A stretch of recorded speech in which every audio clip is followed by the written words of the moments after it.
Teman-teman, edisi 79 saat teduh kita ini berdasarkan kitab Keluaran pasal 31 ayat 1 sampai dengan ayat yang ke-11.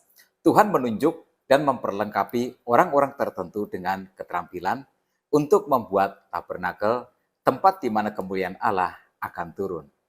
Dari perikop ini juga kita, umat perjanjian baru, bisa mengambil pelajaran tentang bagaimana Tuhan membangun gerejanya. Ini menjadi alasan mengapa Tuhan memberikan karunia yang berbeda-beda, yang kaya kepada umatnya.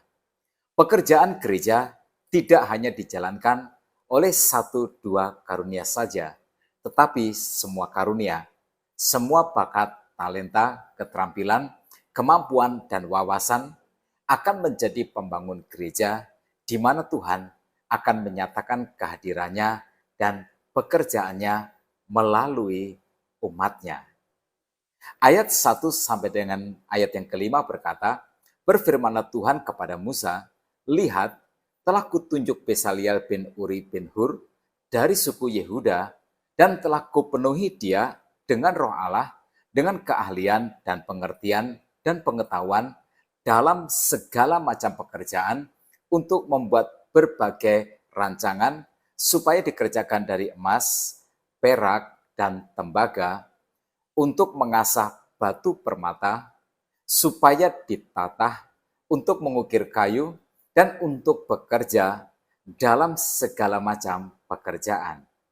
Besaliel ditunjuk Tuhan untuk menjadi pimpinan proyek pembangunan tabernakel.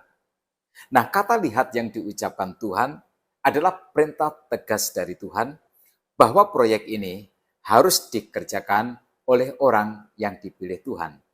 Ini tidak bisa dikerjakan oleh siapa saja, tetapi kualifikasi pertama adalah orang yang dipilih Tuhan dan diperlengkapi dengan banyak kemampuan oleh Tuhan. Nah, bayangkanlah jika pekerjaan dan pelayanan di gereja kita dikerjakan oleh orang-orang dengan kualifikasi yang seperti ini, tidak bisa tidak Allah dipuaskan. Umat dipuaskan dan kemuliaan Allah akan sangat nyata hadir di setiap gereja Tuhan. Nama Besaliel berarti Allah adalah pelindung. Nama ini mencerminkan gagasan bahwa Besaliel berada di bawah pemeliharaan dan pembelaan Tuhan. Nah, kita bisa belajar dari sini, bukan hanya Musa yang menerima panggilan Tuhan untuk melayani dia, tetapi semua keterampilan kita bersumber dari Tuhan dan Tuhan berikan dengan tujuan untuk dipakai melayani dia. Besaliel bukan seorang pendeta atau penginjil, dia tidak punya kemampuan homili, tidak berbahasa roh, dan tidak menyembuhkan orang sakit, atau juga memenangkan jiwa.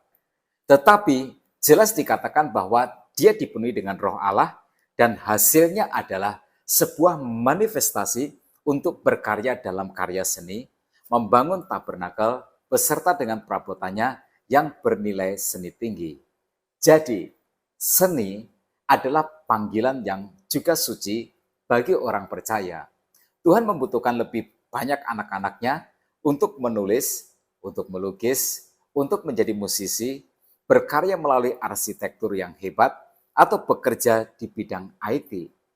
Gereja tidak boleh kaku supaya dapat melihat kepenuhan roh Allah yang manifestasinya adalah karya seni dan keterampilan yang tinggi dari anggota gerejanya. Nah, pastilah Besaliel tidak memiliki kemampuan seni itu dalam semalam. Dengan kekuatan supranatural, Allah pasti sudah menanam kemampuan itu sejak dari dalam kandungan ibunya. Tetapi sekarang ada semangat baru. Semua kemampuan yang dimilikinya itu sekarang ditujukan untuk pelayanan kepada Tuhan. Nah, yuk mari kita sadari sekarang bahwa semua bakat, semua talenta, dan karunia rohani kita tidak diberikan untuk kesenangan pribadi kita. Tuhan memberikan untuk tujuan memuliakan Dia, secara khusus untuk pembangunan bait Allah. Tetapi Besaliel tidak bekerja sendirian. Tuhan memberikan rekan kerja Aholiab. Seperti yang dikatakan di dalam ayat yang ke-6, juga aku telah menetapkan di sampingnya Aholiab bin Ahisamak dari suku Dan. Dalam hati setiap orang ahli telah kuberikan keahlian. Haruslah mereka membuat segala apa yang telah kuperintahkan kepadamu. Haruslah mereka membuat segala apa yang telah kuperintahkan kepadamu. Nama Aholiab berarti Allah adalah kemahku atau perteduhanku. Arti nama ini memiliki nuansa tabernakel atau kemah Tuhan. Tugas Aholiab adalah membangun rumah Tuhan di bumi untuk menjadi tempat perteduhan bagi umat yang percaya. Jadi tidak ada yang kebetulan di dunia ini. Nama kita bisa jadi menjadi petunjuk awal bagaimana Tuhan nanti akan memakai kita dalam rencananya yang indah. Tetapi pekerjaan itu tidak Tuhan serahkan hanya kepada mereka berdua saja, yaitu Besaliel dan Aholiab. Tuhan juga memanggil banyak orang untuk bekerja bersama-sama sebagai sebuah tim. Seperti yang dikatakan Tuhan di dalam ayat yang ke-6 bagian B, dalam hati setiap orang ahli telah kuberikan keahlian. Haruslah mereka membuat segala apa yang telah kuperintahkan kepadamu. Perhatikan kata ahli atau keahlian. Apapun keahlian itu terkait dengan kepenuhan Roh Kudus. Keahlian itu dikaitkan juga dengan rumah Tuhan. Keahlian itu dinyatakan sebagai karunia Tuhan dan keahlian itu konsisten digunakan untuk melakukan kehendak Tuhan. Nah, sampai hari ini yang masih menjadi pergumulan saya. Di banyak gereja, tidak semua. Pelayanan masih dilakukan dengan kemampuan yang pas-pasan saja. Dan kita tidak merasa apa-apa. Kita tidak merasa bahwa itu adalah salah. Nah, jangan. Ini keyakinan saya. Jika jemaat diberi hati untuk melayani, maka Tuhan juga memanggil jemaat untuk terus belajar, meningkatkan diri, bertumbuh, menjadi semakin ahli di bawah bimbingan Roh Kudus dan juga para mentor. Mengapa? Karena pelayanan adalah mulia dan jemaat harus menyikapinya dengan sikap dan hati yang mulia.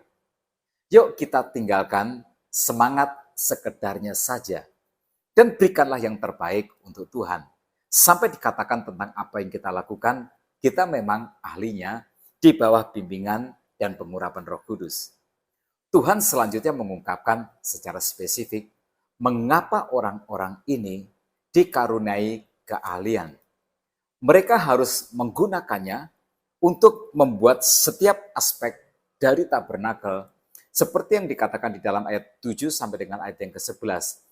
Kemah pertemuan, tabut untuk hukum, tutup pendamaian yang terletak di atasnya dan segala perabotan kemah itu, yakni meja dengan perkakasnya, kandil dari emas murni dengan segala perkakasnya, mezbah pembakaran ukupan, mezbah kurban bakaran dengan segala perkakasnya, bejana pembasuhan dengan alasnya, pakaian jabatan, baik pakaian kudus kepunyaan Imam Harun maupun pakaian anak-anaknya untuk memegang jabatan imam, minyak urapan dan ukupan dari wangi-wangian untuk tempat kudus, tepat seperti yang telah kuperintahkan kepadamu, haruslah mereka membuat semuanya. Nah, apapun yang kita miliki, karunia rohani, bakat, atau talenta, Tuhan berikan karena gerejanya membutuhkannya. Ada banyak bentuk pekerjaan dan pelayanan dari gereja Tuhan. Tidak ada kemampuan yang sia-sia. Jemaat tidak boleh menganggur secara rohani di dalam rumah Tuhan. Dalam semua pekerjaan dan perabotan kemah suci, semua ditentukan secara spesifik bentuknya, bahannya, dan juga ukurannya. Tetapi ada satu perabotan yang tidak disebutkan secara rinci, model dan ukurannya. Perabotan itu adalah bejana perunggu. Orang yang membuatnya diberi kebebasan untuk menciptakannya. Nah, begitu juga dengan gereja Tuhan. Doktrin, substansi ibadah atau tujuan ibadah harus sama. tetapi ekspresi ibadah dan kreativitas pelayanan boleh untuk berbeda-beda sesuai dengan konteks budaya gereja lokal. Saya harus bersyukur kepada Tuhan jika di masa lalu kita dipaksa oleh hikmat yang masih belum bertumbuh dengan baik untuk harus seragam dalam tata ibadah sampai kemudian menimbulkan pertikaian yang sengit dan perpecahan. Tetapi sekarang, puji kepada Tuhan, dengan bertambahnya hikmat, gereja lokal memiliki kebebasan dalam mengekspresikan ibadah dan kreativitas pelayanannya. Saya ucapkan terima kasih kepada para hamba Tuhan yang senior, yang telah berkenan mendengarkan bimbingan Roh Kudus. Kiranya melalui saat teduh ini, pekerjaan Tuhan akan semakin semarak dengan semakin banyaknya para ahli yang terpanggil untuk membangun pelayanan dalam tubuh Kristus. Nah, tetap semangat dalam kehidupan. Tuhan Yesus memberkati.